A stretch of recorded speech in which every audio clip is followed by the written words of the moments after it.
Were you made for a purpose? That is the question which governs each driving choice you make.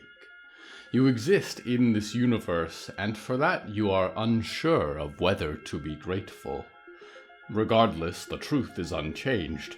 You are here, and the endless why of your calling haunts each of your moments.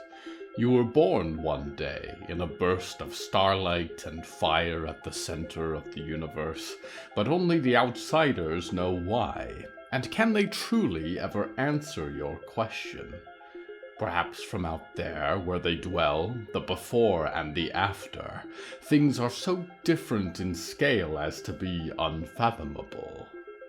For you, who were born and one day will dissipate, gently or violently, the meaning is caught in these moments, and the outsiders could never understand. What you have been given is petty. What you choose could shape the universe. All you know is that night after night, you speak to all who dream, and you always begin with a hello from the Hallowoods.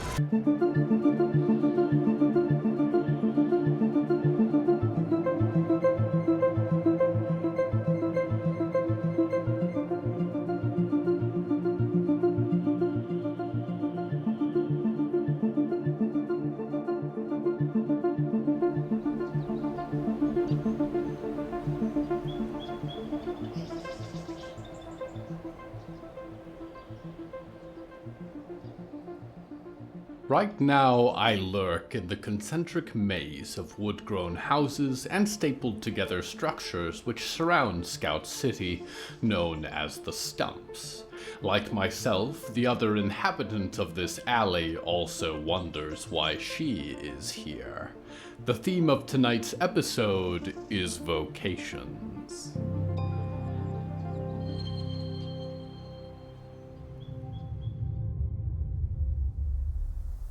Victoria Tepiani stood in the alley, and was not happy. When she had a story to sink her teeth into, a thrill ran through her. The spark of life was hot in her chest, made her heart quick. When there was no story, she languished, and everything slowed. And stories only stayed alive so long, much like detectives and politicians in cities.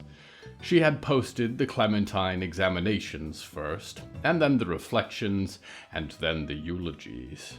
The city mourned the loss of its only remaining significant detective, and so soon after Buck Silver had made his own ungraceful exit. The circumstances surrounding Clementine's death were curious to say the least. Injuries sustained after falling into the northern log fall while chasing the instrumentalist killer. The burning of the log fall, and all the evidence within it mere hours afterwards. The supposed death of the killer, and then his mysterious disappearance from Vincent's morgue, and Vincent's disappearance alongside him. The mayoral edict about the supposed quartet, although the mayor was Clementine's own mother, and no quartet had reared their hypothetical four heads since. That was to say nothing of Riot Maidstone's sudden return, a decade and a half late. Oh yes, something was being covered up on the grandest scale. And although some small rabbit-like part of her heart quivered and doubted, she could not resist chasing the lead across the dark glades of Scout City's neighborhoods, which was what brought her to wait, twirling her mustache anxiously, in a dark alley in the Stumps at night. "I almost thought you'd backed out," she said at last, when the silhouette in the big jacket stepped into view and began making its way towards her, a slight limp in its step. "It took longer than I thought to get clear," said her informant, "without being suspicious." "The usual?" said Victoria. The other party came to stop a few feet away from her. Heather McGowan's bushy red hair almost cleared the brim of her deputy hat, and she kept her collar up as if the lumbering deputy could ever go unnoticed in a crowd. "Not tonight," said Heather. "Your vouching for us is nice. But this is going to be big. I don't think we need anything special." "Well, spit it out," said Victoria, crossing her arms. I've got 2 things. Heather breathed. I don't know how much you'll be able to do with this right away. What the mayor will do if this leaks. Valerie can eat her heart out, said Victoria. Please tell me this is something I can use for tomorrow's headline. Oh, I think so, said Heather. The first thing is this. Here Heather fished out a piece of paper. Victoria's vision was excellent in the dark, and even so she squinted to make it out. She could see the pale shape of hands, arms, glinting strings of an instrument, a body pinned to a cello. The quartet, Victoria breathed. They're back? This is when? This is tonight? Tonight, said Heather. But as far as the quartet, well, you'll want to see this too. Here Heather produced a second photo, and Victoria's pupils dilated as she laid eyes upon it.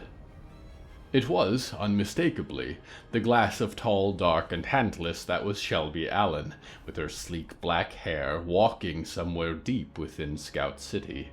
But there was a second person in the camocept photo as well, even taller than Shelby and twice as broad, and she had been waiting for any glimpse of his dead pig mask, his blood-spattered clothes, his huge gloved hands, for close to 2 months. Oh my God, she said. Shelby's working with the instrumentalist killer. I thought you'd like that, Heather said, and turned. Good luck writing. You're too good to me, said Victoria, looking up to the deputy. You sure there's nothing you need? I need the truth to get out there, said Heather, looking back.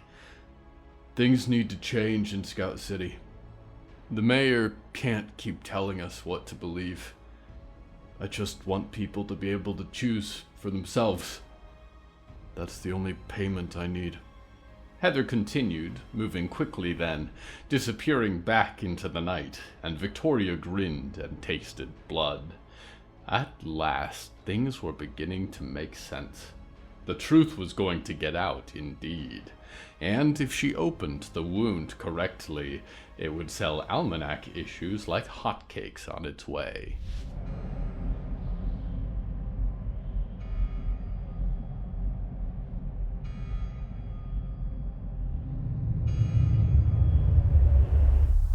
If you live in Scout City, there are expectations that come with living in a self-sustaining community.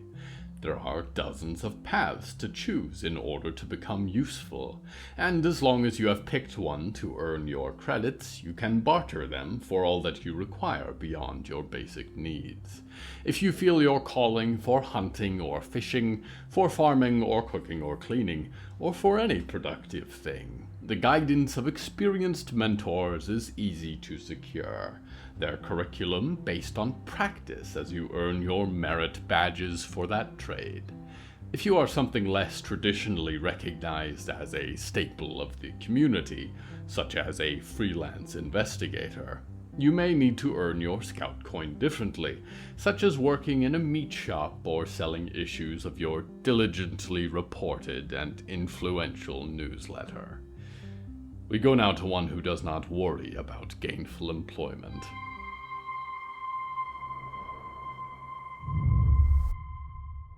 Percy burned brightly, although he knew it came with a small cost, a subtle one that was paid over hours and days and years. He could not help it, any more than he could suppress his smile. He had almost forgotten how much he missed these people, and it was almost unreal now to sit in Danielle's kitchen. She had a kitchen now, and the sound of Danielle's voice, although a decade and a half past the last time he had seen her. Riot, although reconstructed from memories of 2 friends, still held a smile and a light in the eyes he recognized. And there was Diggory, sitting contemplative on the floor of Danielle's lounge, where the group had drifted now that the energy was gone for board games. The lounge was a round room carved out of a large knob on the side of the branch where she lived, and had a sunken area where cushions had been set out for seating. and a large twist in the segments of bark that acted as a window to the forest canopy far below. A tea light cast a warm glow from the center table, still attracting a single small moth this high up, fluttering with red eyes illuminated on its black wings. Ratty sat beside him, silhouettes just a little entangled, and she lit up a single fingertip until the moth drifted away from the flame, and followed its finger through the air in search of the sun. "So," said Danielle, who lounged across almost half of the cushions and crowded Diggory's space with her feet. "How did you two meet?" Percy began, and then found himself talking at the same time as Ratty. "Do you want to tell it, or should I?" "I like the way you tell it," said Ratty, guiding the moth in front of her face, and then extinguishing the finger and lighting up her eyes suddenly, and the moth fluttered in confusion for a moment. "So go for it." "Well, I had just arrived in Toronto," said Percy. "I didn't really know why I was going there, except it was away from the Hallowoods, and I had been there a little bit before, and Milo had mentioned there were a lot of ghosts there. I was hoping to find him again. And I did, actually. He explained a lot about the city. I didn't really know that people could be so casual about ghosts." "You are so back in our story that you are almost telling a different story," said Ratty. The moth had returned to the tea light. "I'm getting there," said Percy. "I can tell it slower. My first day there, I just wandered the storefronts, looking at all the clothes and advertisements and how much the world had changed since I was a kid. And then I went to where Lake Ontario washed up to meet the skyscrapers. The second day I was there..." "Percy," said Ratty, and bumped her dejected forehead to his shoulder, charged it enough to create a tiny shock of static electricity. "Just tell it normal. I'm sorry."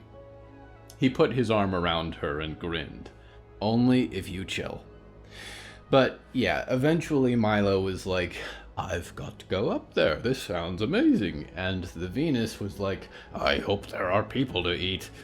I just never would have guessed that he'd be such a big deal up here. I thought he was working on a thesis, not making inventions." "I think he's doing both," said Danielle, and raised a glass. "But the legs are way more useful to me than the thesis. Cheers to Milo." But he had been telling me about the city, encouraging me to get out there. A lot of people died in Toronto, apparently, and some of them left or drifted away or were picked up, but a lot of them were also we're dead, but it's still our city. So there were a lot of haunted places for me to check out. I met a lot of ghosts. It was a good period of exploring, I guess. But there was one place that I was told I should never go, because it was haunted by a poltergeist, which is a ghost that kills people. It was a queer nightclub, Heartthrob, said Ratty. And it was in the basement under Rackham's. You couldn't get in unless you knew where the secret door was. Oh my god, you should have seen it when it was popular. There would be 40 people in a 12 by 12 dance floor. You were absolutely getting sweated on. That was part of the experience. Except when I went, the building was collapsed and the secret basement dance floor was flooded. But I wanted to see what it would have been like, because that was never really an experience I got to have. So I went down through the concrete, and sure enough, it was all dark and spooky and dead in there, and then I saw it, the poltergeist. And I was like, coming here was the last mistake you'll ever make, said Ratty, and stuck her forked tongue out, grinned with the shadow of her sharp teeth. And I was like, how can it be the last mistake I'll ever make when I'm dead, said Percy. And then I was like, most people usually run screaming by now, Ratty continued. You must really want to dance. And so we did dance down there beneath the water, said Percy. And Ratty made the dance floor glow somehow, which I didn't even know was possible. And that was how we met. He met Diggory's gaze by accident, wasn't sure how to decipher the look they gave him, whether they were watching him at all. Their remaining eye flicked over to Danielle almost immediately. "I might need lessons," said Riot. "I don't know if I ever had a sense of rhythm, but right now I'm 2 left feet. Thankfully not literally. If I can do it, so can you," said Danielle. "But nice. And you hit it off, it seems like." "Yeah, it took me a little bit to be ready for anything serious, but Ratty is great." "Stop," said Ratty. "And gorgeous, and so smart," Percy continued, until Ratty glowed brighter from embarrassment and put her head against his shoulder and gave him several light punches in the arm. "Stop it, or I kill you," she said. "Again, already dead," said Percy. "What is it like dating another ghost?" said Diggory. Percy raised his brows.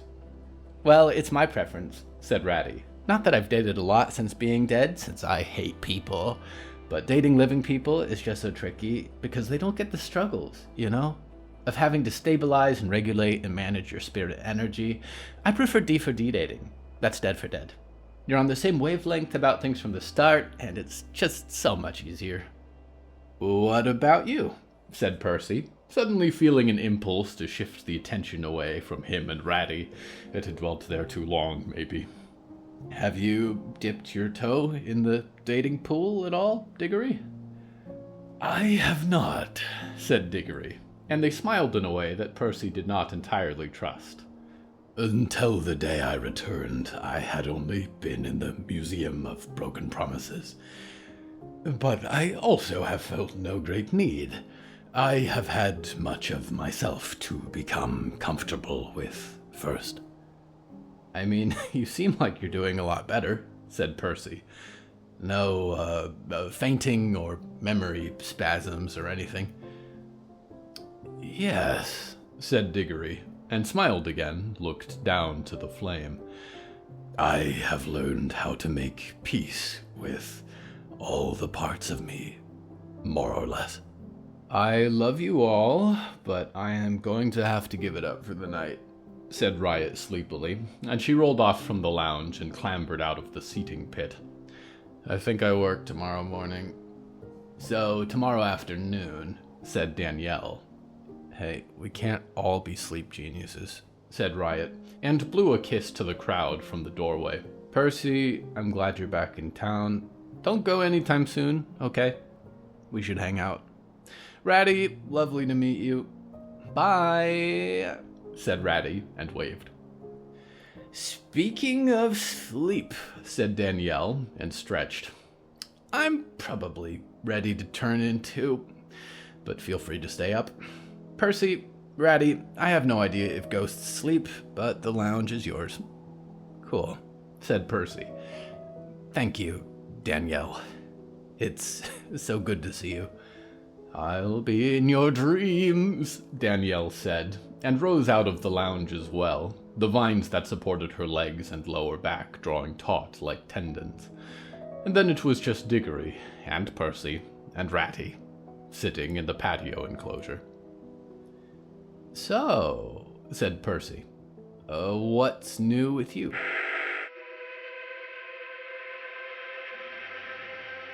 For too long, the Botulus Corporation has taken its happy dreaming family for granted. What makes us happy? Services that are provided as promised. What makes us family? The shared bond of our unique lifestyle. One that uses the power of dreaming technology to give every dreamer a better life. What makes us dream? It's more than just a visor or a box or a pair of glasses. It's a movement. It's a movement that used to mean something. The Botulus Corporation once was the epitome of the power of the American dream. A fusion of technology and innovation and endless imagination, building something beautiful out of a broken world. How many identical Azuria expansions are you in? It's all Cloud Realms and Dark Lands over and over again. We need a new dream. I wish I didn't have to be the one to give it to you. It should be Oswald Biggs Botulus, but if he cannot, then I will. For you, dreamer. For you.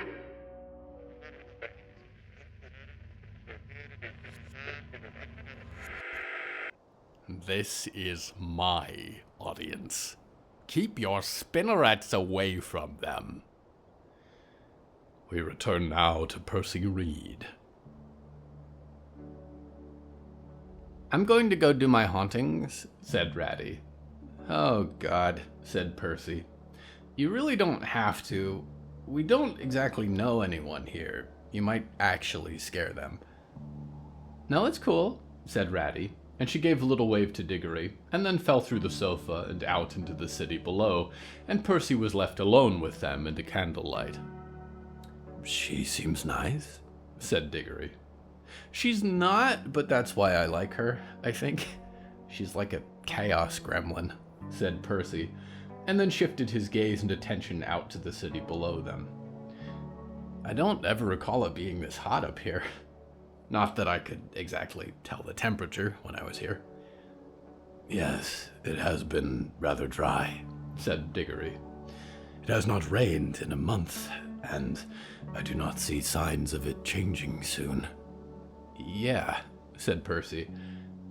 Speaking of changes, did it work? Did what work? Oh, come on, Percy said, smiling half-heartedly. You know, the martyr thing. Ah, said Diggory, and looked down to the candle, which was low in its pool of wax. The moth had given up on fluttering to sit near the light, watching with its wings. In a way. I mean, I'll be honest, the reason I was terrified to come back was that I thought either you were dead, and I didn't want to deal with that, or you were Irene Mend, and that was... I'm not sure if that would have been worse. She made a mistake, said Diggory. If she had committed ribs or a heart, it would have been much more difficult to undo her grasp on me without a very talented creator to replace what was missing. But the eye, although it did not contain all of her, it had much of the runes that bound her soul to me for control. In ruining them, I have been able to quiet her, like the others. So she's still in there, said Percy, sitting forward. Are you okay? Diggory looked up at them, and the smile they gave him was painful. Yes, they said. You don't have to pretend if you're not, said Percy. I know this is super strange for both of us, and probably not the best way to reconnect. I understand if you think we shouldn't have. I am not pretending, said Diggory, with a shrug. Again, I have had a long time to learn how to manage what I am now. Which means what, exactly? Said Percy. I was born of black water, said Diggory, and here they looked to the ground so that their curls of thick black hair hung around their face, dripping through a leaky roof. It is why I awoke, unfinished, years after Irene's death, upon that table. It has always had a part in me, too. The other Mendies do not shed tears when they weep, not even when they wish to, seeing me again. but I wept. And when I reached for the heart, its power was taken into me. I feel it impossibly great, coursing through the fabric of me. I am a world, Percy. I am a forest, although I do not look it.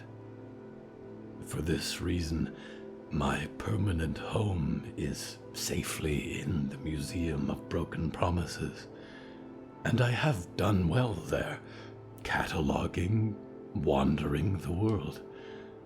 I do not wish to alarm anyone, especially Danielle and Riot, but I think I will quite possibly outlive this world. Wow, said Percy. That's a lot. Yes, said Diggory. I mean, what do you do with that, you know? Said Percy. You probably know better than most, smiled Diggory, and then a frown was upon the stitched seams of their mouth. I wished to apologize if I ever hurt you for whatever I said. I think of that time beneath the ice, and even though you and I have both left it, I do not like the thought of pain from our past trapped there still. Oh, Percy said, and smiled in turn. Honestly, I barely even think about that anymore. It feels like a whole lifetime ago, and I was a different person then too. When the museum showed up at Clara's house, the only thing on my mind was, I'm glad Diggory is here. Because, I mean, knew Riot needed all the help she could get at the start, and you've always been the most responsible one in our friend group. So, no sweat. Good, said Diggory. Good, said Percy. The flame went out entirely, suffocated in its own trace of wax, and the moth watched the smoke trail for a few moments, disappointed. I should probably go make sure Ratty doesn't scare Violet and burn to death, said Percy, because she might. Of course. I will retire, I think, said Diggory, and Rose bowed their head a little. Happy huntings, Percy. The scout post is glad to have you again. Percy smiled, and then drifted down through the floor of grown bark to hover over the city beneath, could see all the lights of the stumps spread out and the glow of the great trunk's many windows, and Ratty sitting upside down on the underside of the patio. They seem nice, she shrugged. Oh my god, Percy said, and floated over to sit beside her until the city was overhead. This trip is nice, but also awkward. Gross, said Ratty, and grinned, and then looked up to the city below. Also, there's some stuff going on down there that's gonna freak you out. I think it's about your dad.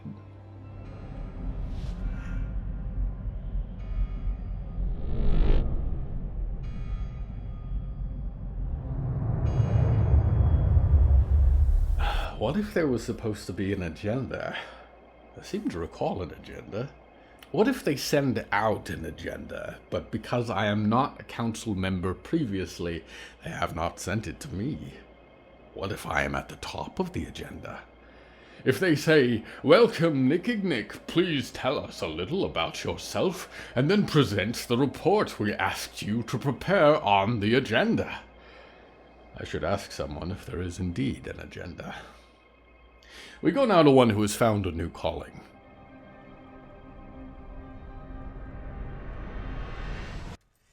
Please don't make me do it, said Vincent. I'll do anything else. I'll scrub every dish. I'll polish the floor. I'll file your income balances. Anything but that. Raj kissed him on the forehead, and Vincent briefly soaked in the smell of smoke that followed him perpetually. My dear, said Raj, breakfast will be done momentarily.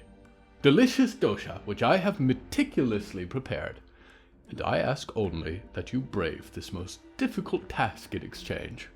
Just 10 more minutes, said Vincent, and slid beneath the covers again. Of blissful slumber. I suppose, instead of current events, we will have to discuss whatever comes to mind, said Raj. I've got a lecture brewing on the different ships used in Rome's navy. I love history, said Vincent. Hardly a threat with teeth.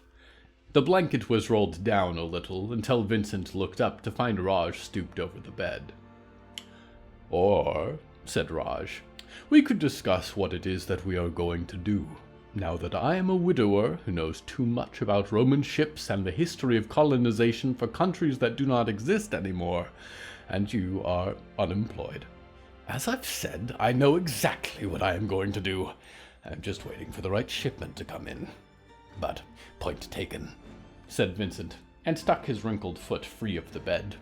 I'll be right up. It was only a minute's walk from the front door of the Green Street Upper Bow estate to the front gates where the mail slot waited, but Vincent slunk from one bush of cover to the next, careful not to be spotted in his slippers and red velvet robe, which matched the one that Raj wore. Truth be told, there was probably not much harm in his appearing in public again, but they had thought it best to hold off a little while, until there was less mystery surrounding the instrumentalist killings, and whether the late Mr. Greenstreet would have a funeral, or if it was a private matter, and whether Vincent had been implicated in any of the violence that had unfolded. Shelby Allen did not hold him accountable for what happened under Voltaire's influence, he suspected, but the Scout City Sheriff's Department might have other plans. Or, for that matter, the Scout City Almanac, which he plucked up from its place in the mail tray on his side of the gate. He abandoned all pretense of stealth in his return to the kitchen. I knew you'd find your energy, said Raj, bestowing chutney and dishes alongside the crepes. Anything promising? On the contrary, said Vincent, and set the paper down on their countertop with a slap. I think things are about to get very difficult for one of our dear friends very quickly. It would, Vincent thought, with a photo like that, of Shelby and Shank walking together, and in bold print across the top, Instrumentalist Killer returns to Scout City.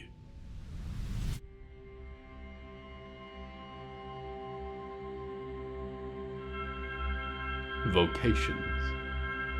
There is only one thing you are truly the master of, dreamer, and it is time. And not very much of it. Moments, really. Your body will change and eventually wither. Your mind will fade with the years. Your power could disappear and your resources be taken at any moment. But you have, until the end, a few moments of this life, and they are yours to spend how you wish. Lend yourself to whatever calling gives you meaning, makes your moments well spent. I do not know if this broadcast will ever be respectable in the eyes of the Council of Heavens, but it is not for them that I speak.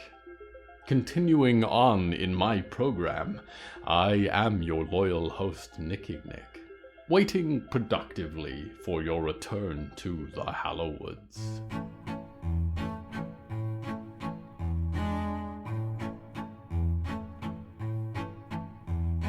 Hello from the Hallowoods is written and produced by William A. Wellman. Hello, that's me. If you enjoyed this show, please don't forget to follow it and share it with a friend. The bonus story that goes with this episode is called Happy Haunting and is available on the show's Patreon at patreon.com/Hallowoods. Because we operate without ads or sponsors, our supporters are all that keeps this show going. Plus, supporters get weekly bonus stories, access to our weekly Q&A live stream, behind-the-scenes content, exclusive merch, and even more. Merchandise and episode transcripts are available at hellofromthehallowoods.com. You can even find us on social media at the Hallowoods. Music is used under license from artlist.io. Until next time, dreamers, consider carefully whether your profession of choice will actually require a college degree. For instance, if you plan to attempt to engineer a hybrid of human and beetle to create a scientific breakthrough previously unknown to man, an ethics degree will be useless to you. Best to stick with warp machine trade school programs instead.